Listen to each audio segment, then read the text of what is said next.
रणजीत सिंह जी, उनका बहुत बहुत अभिनंदन। ब्रिटिश की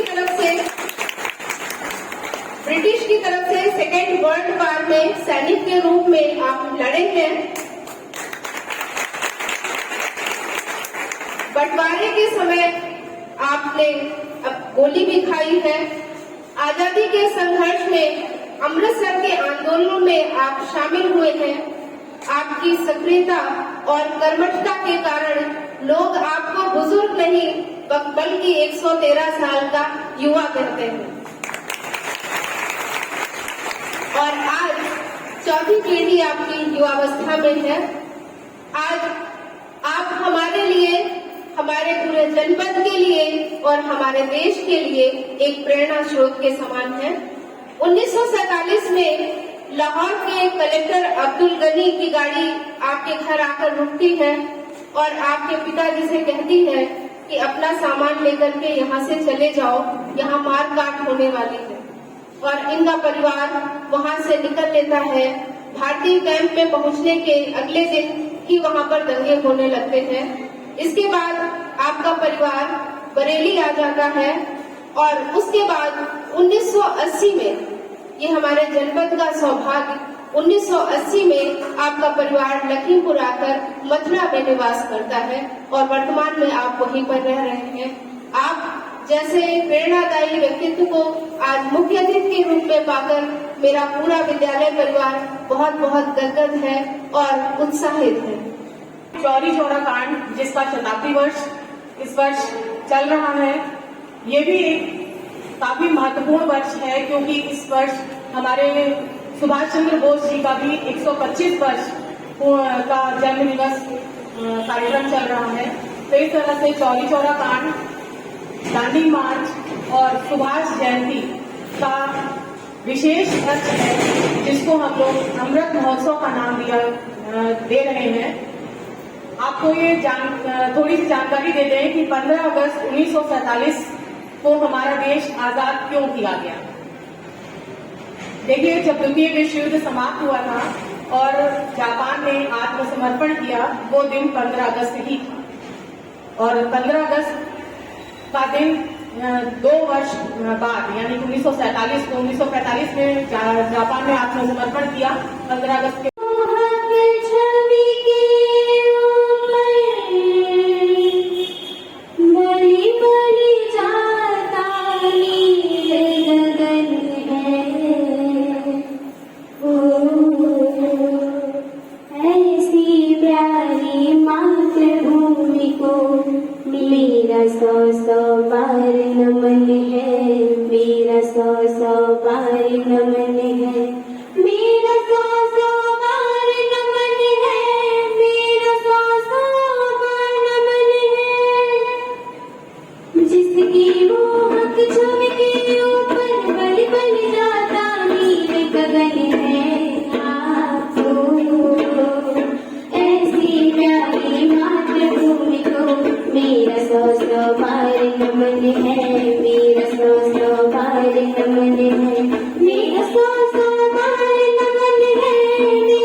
जन्म लिया है पारी जा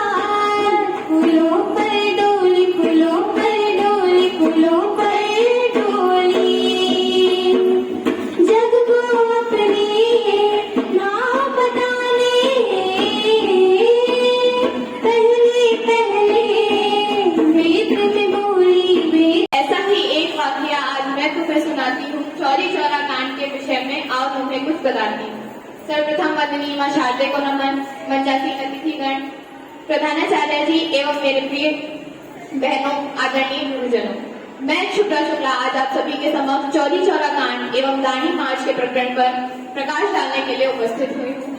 जैसा कि हम सभी को पूर्व विदित है कि इस वर्ष हमारा भारतवर्ष चौरी चौरा कांड का शताब्दी वर्ष मना रहा है। भारत को अंग्रेजों के आधिपत्य से आजाद कराने के लिए अनेकों क्रांतिकारियों ने अनेकों लड़ाइयां लड़ी। भारतीय स्वतंत्रता संग्राम में चौरी चौरा कांड अपना एक ऐतिहासिक महत्व रखता है। भारतीय राष्ट्रीय कांग्रेस ने पंजाब में हुए हत्याकांड की जांच करने के लिए महात्मा गांधी, महामना मदन मोहन मालवीय तथा पंडित मोतीलाल नेहरू जी की सदस्यता में एक समिति गठित की, जिसने 25 मार्च 1920 को अपनी खुशियों का जमाना आया है, फिर से ये स्वतंत्रता दिवस आया है, खुशियों का खजाना लाया है, फिर से ये स्वतंत्रता दिवस आया है। यही तिरंगा जिसके लिए लाखों वीरों ने सर कटाया है, वही तिरंगा जिसके लिए लाखों वीरों ने सर कटाया है। भारत माँ के वीर सपूतों ने अपना फर्ज निभाया है, भारत माँ के वीर सपूतों ने अपना फर्ज निभाया है। जैसा कि हम सभी जानते हैं कि आजादी हमें ऐसे ही नहीं मिल गई, न जाने कितने वीरों की खून की नदियां बही हैं, तब जाके हमें यह आजादी मिली है। इसी बीच में अपनी वही पंक्तियां आप सभी के समक्ष रखना चाहती हूँ, जो प्रस्तुत करती हैं कि कैसे हमारे वीरों ने देश के प्रति लड़ा है और हमें आजादी मिली है। यूं ही नहीं मिली आजादी, यूं ही नहीं मिली आजादी, है दाम चुकाए वीरों ने, यूं ही नहीं मिली आजादी, है दाम चुकाए वीरों ने। का नारा गूंज रहा है दुनिया में, हिंदुस्तान का नारा चमक रहा है आसमान में, तिरंगा हमारा। Good morning honourable chief guest, respected principal ma'am, teachers and all my dear friends. Today we all are gathered here to celebrate our 75th Independence Day in a grand manner, which is pronounced as Azadi Ka Amrit Mahotsav. As well as Chauri Chaura incident has also completed its 100th year. Let's see what exactly happened on 4 February 1922. Chauri Chaura incident took place on 4 February 1922 at Chauri Chaura in Gorakhpur district of United Provinces, present-day Uttar Pradesh in British India. Large group of protesters participating in non-cooperation movement clashed with police who opened up the fire. In retaliation, demonstrators set up the fire on a police station, killing all of its occupants. The incident led to the death of 3 civilians and 22 policemen. Mahatma Gandhi was strictly against violence, headed the non-cooperation movement on national level on 12 February 1922. The incident during the direct result of this incident, in spite of Gandhi's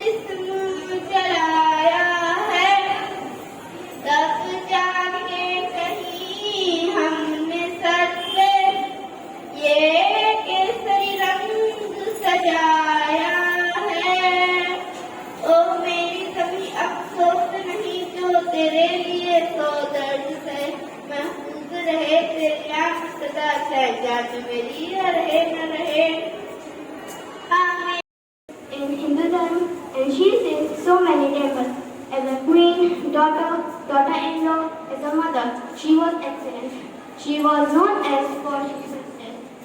Om Namah Shivaya. Thank you. मैं सावित्रीबाई का जन्म 3 जनवरी सन 1800 महाराष्ट्र के भारत में हुआ था और भारत की पहली महिला थी। उन्होंने अपने पति और महान समाज सुधारक ज्योतिबा राव के साथ मिलकर स्त्री शिक्षा के लिए उल्लेखनीय काम किया। Thank you. उनका जन्म 19 नवंबर 1828 में ग्वालियर में वाराणसी में हुआ था। उनके पिता का नाम मोरूपंत तांबे और माता का नाम भागीरथी बाई था। उनका नाम मणिकर्णिका तांबे था और लोग उन्हें प्यार से मनु कहते थे। Thank you. Respected chief guests, principal ma'am, all teachers and all my dear friends. Myself, Madhu Srivastava from class 7th A. Today I am presenting a role of Sarojini Naidu. Sarojini Naidu was a poetess and an independent activist of India. Sarojini Naidu was born on 13 February 1879 in Hyderabad in a Bengali family. Her father's name was Govinda Chattopadhyay and her mother's name was Parasundari Devi Chattopadhyay. With the help and inspiration of Gopal Krishna Gokhale and Gandhiji, she was entered in the politics of India. She became the president of Indian National Congress in 1925 of Kanpur district. She was also known as Nightingale of India due to her poetic qualities. Her birthday is celebrated as the National Women's Day of India every year. After freedom of India, she became the first female governor of Uttar Pradesh. Golden Threshold and Broken Wings are the most famous books of Sarojini Naidu. She was died on 2nd March 1949 due to heart attack at her office in Lucknow. Thank you. Jai Hind, Jai Bharat. Good morning everyone. My name is Sanstuti Katyan from class 7th A. From class 7th A. Happy Independence Day to all of you. जाओ जाकर पढ़ो लिखो, बनो आत्मनिर्भर, बनो मेहनती, जाओ जाकर पढ़ो लिखो। ज्ञान के बिना सब खाली सा लगता है, ज्ञान के बिना इंसान जानवर बन जाता है। जाओ जाकर पढ़ो लिखो, स्वाभिमान से जीना है तो जाओ जाकर पढ़ो लिखो। जय हिंद, जय Bharat. Good morning everyone. Myself Lakshmi Sharma. I am from class 8A. Today I am playing the role of Rani Lakshmi-बाई। सिंहासन उठे राजवंशों ने मुक्ति बानी, बूढ़े भारत पे आई फिर से नई जवानी। गुमी हुई आज़ादी की कीमत सबने पहचानी, दूर तिरंगी को करने की सपने मन में ठानी। चमक उठी सन 57 में वह तलवार पुरानी थी, बुंदेले अदगोलों के मुंह से हमने सुनी कहानी थी। खूब लड़ी मर्दानी वो तो झांसी वाली रानी थी, कानपुर के नाना की मुंह बोली बहन झवेरी थी। लक्ष्मीबाई नाम पिता की वह संतान अकेली थी, नाना के संग पढ़ती लिखती, नाना के संग खेली थी। दूर कटाई तलवार वही उसकी सहेली थी, वीर शिवाजी की कथाएं उसको याद जवानी थी। अदगोलों के मुंह हमने सुनी कहानी थी, खूब लड़ी मर्दानी वो तो झांसी वाली लक्ष्मी थी या दुर्गावती, स्वयं वीरता की अवतार देख। Myself Khushi Mishra from class 8. Today I wrote on the act of Rani Lakshmi-बाई। मैं अपनी झांसी किसी को नहीं दूंगी, झांसी आप भी चाहते हैं और मैं भी, पर फर्क सिर्फ इतना है कि आपको राज करना है और मुझे अपनों की सेवा। मैं रानी लक्ष्मीबाई प्रतिज्ञा करती हूँ, जब तक मेरे रक्त की आखिरी बूंद है तब तक मैं अपनी झांसी की रक्षा करूंगी। जय हिंद, जय भारत। मिश्रा, मैं रानी लक्ष्मीबाई का रोल कर रही हूँ। उखाड़ फेंका हर दुश्मन को जिसने झांसी का अपमान किया, मर्दानी की परिभाषा बनकर आज़ादी को पहचान देते। मैं कक्षा 7 में पढ़ती हूँ। मेरा नाम अनुप्रिया तिवारी है। मैं आपके सामने एक कविता प्रस्तुत करना चाहती हूँ। मैं लक्ष्मीबाई बनी हूँ। सिंहासन ये लुटे राजवंशों ने भुक्ति तानी थी, पूरे भारत में आई फिर से नई जवानी थी। गुमी हुई आजादी की कीमत सबने पहचानी थी, दूर फिरंगी को करने की सबने मन में ठानी थी। Mishra from class 6A. Happy Independence to all my friends and teachers. मैं आज एक फौजी की पत्नी का रोल कर रही हूँ। आज मैं आप सभी को उन वीरांगनाओं की याद दिलाती हूँ जो कभी युद्ध में नहीं लड़ी पर उनका पूरा जीवन देश के लिए समर्पित हो गया। आज मैं एक फौजी की पत्नी बनी हूँ। वो रांझ नवे तेरी सांसों पे थोड़ा सा वतन का भी लगता, ना देख मुझे यूं मुड़ मुड़ के, तेरा मेरा साथ यही तक था। एक हफ्ते बाद फोन आता है। हेलो,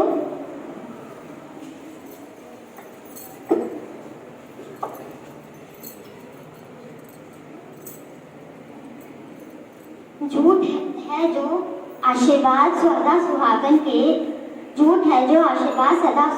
के, उनको सच करने आ जाना, श्रृंगार कर दिया दान मैंने जितना में, मुझे चूड़ी नहीं पहना जाना। धन्यवाद। क्लास 6B एक लक्ष्मीबाई का रोल करने जा रही हूँ। ये धरती मेरी माँ है, जिस पर मेरे सर्वस्व का खून का कचरा है। मैं हमेशा लक्ष्मीबाई की सेवा करूँगी। जय हिंद, जय भारत। रानी लक्ष्मीबाई के बारे में कौन और क्या नहीं जानता। रानी लक्ष्मीबाई एक वीर वीरांगना और उन्होंने कई अंग्रेजों का हाथ करके अपनी जाति की रक्षा की थी। रानी लक्ष्मीबाई का जन्म सन 1828 19 नवंबर काशी के वाराणसी में हुआ था। रानी लक्ष्मीबाई का बचपन का नाम मणिकर्णिका था। सब उन्हें प्यार से मनु नाम से बुलाते थे। मनु बचपन में बहुत प्यारी और चुटकुली थी। रानी लक्ष्मीबाई 4 वर्ष की हुई ही थी कि उनकी माँ भागीरथी बाई का निधन हो गया था। अब उनके पिता Moropant Tambe Rani Lakshmibai. Rani Lakshmibai born on 19 November 1928 and her mother's name was Bhagirathi Bai and her father's name was Morupan Tambe. Thank you. Kabashi Chaudhary from class 6th. Today I am very honored to be participating in a fancy dress competition at Sushma Swara. As all of you know, she was very intelligent and fabulous for woman. One time she said that किसी भी समस्या का समाधान होता तो सिर्फ संवाद से ही है, युद्ध किसी भी समस्या का संवाद नहीं। Thank you. फ्रॉम क्लास 8 मैं रानी लक्ष्मीबाई पे एक लाइन कहना चाहती हूँ। हम लड़ेंगे ताकि हमारी आने वाली पीढ़ियाँ आज़ादी का उत्सव मना सके। धन्यवाद। मैं ईश्वर को साक्षी मानकर शपथ ग्रहण करती हूँ कि विद्यालय छात्र संसद के कन्या भारती के मंत्री के रूप में मैं विद्या भारती की समस्त योजनाओं को विद्यालय में लागू करने के लिए प्रयत्नशील रहूंगी तथा अपने विद्या मंदिर की उन्नति के लिए समर्पित रहूंगी। भारत माता की जय। मैं अपना नाम लीजिए। प्रिया पांडे। ईश्वर को साक्षी मानकर शपथ ग्रहण करती हूँ कि विद्यालय छात्र संसद कन्या भारती के सेनापति के रूप में मैं विद्या भारती की समस्त योजनाओं को विद्यालय में लागू कराने के लिए प्रयत्नशील रहूंगी तथा आप अपने विद्या मंदिर की उन्नति के लिए समर्पित रहूंगी एवं जो भी दायित्व मुझे दिया जाएगा उसे प्राथमिकता के साथ पूर्ण करूंगी। भारत माता की जय। सदस्य परमपिता परमात्मा को साक्षी मानकर शपथ ग्रहण करते हैं कि हम विद्या भारती योजना के अंतर्गत विद्यालय के संचालन एवं उन्नति के लिए समर्पित रहेंगे तथा विद्यालय के वातावरण को संस्कारक्षम बनाने में सक्रियतापूर्वक योगदान करेंगे एवं जो दायित्व मुझे दिया जाएगा प्राथमिकता के साथ पूर्ण करूंगी। राष्ट्रभक्ति एवं समाज सेवा की हमारे जीवन एवं विद्यालय के क्रियाकलापों का आधार होगा। भारत माता की जय।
जिए। इन सभी को मैं सादर नमन करता हूं और स्वतंत्रता के इस 75वें वर्ष में आप सभी का हार्दिक अभिनंदन। आज अभी 7:30 बजे अपने प्रधानमंत्री माननीय नरेंद्र दामोदर दास मोदी जी ने लाल किले पर ध्वज फहराया और उसके बाद उन्होंने राष्ट्र को संबोधित किया। उन्होंने एक सबसे बड़ी चीज, सबसे पहले उन्होंने अभिनंदन किया उन देश के खिलाड़ियों का जिन्होंने ये अपने शौर्य से, अपने बल से, अपनी प्रतिभा से देश का नाम टोक्यो में ऊंचा किया। मैं चाहूंगा आप सब भी करतल ध्वनि से उनका वंदन करें। ये क्या है, क्यों हमें इतना गर्व का अवसर मिला, जबकि हम अपने देश के उन खिलाड़ियों के लिए आज यहाँ पर करतल ध्वनि से और अपने मन से उनका स्वागत करते हैं। इसके पीछे वो दिन भी याद आते हैं कि कल शाम को आपके जी टीवी पे एक फिल्म आ रही थी गोल्ड, जब जिसमें कि ये दिखाया था कि अंग्रेजों के समय में किस तरह से खिलाड़ियों को प्रताड़ित किया जाता था और किस तरह से उनको खेलने के लिए अंदर ही अंदर प्रेरित किया जाता था, जिससे कि वो आगे बढ़ सकें। और उन्होंने बताया कि किन परिस्थितियों में सबसे पहले भारत ने गोल्ड हॉकी में जीता।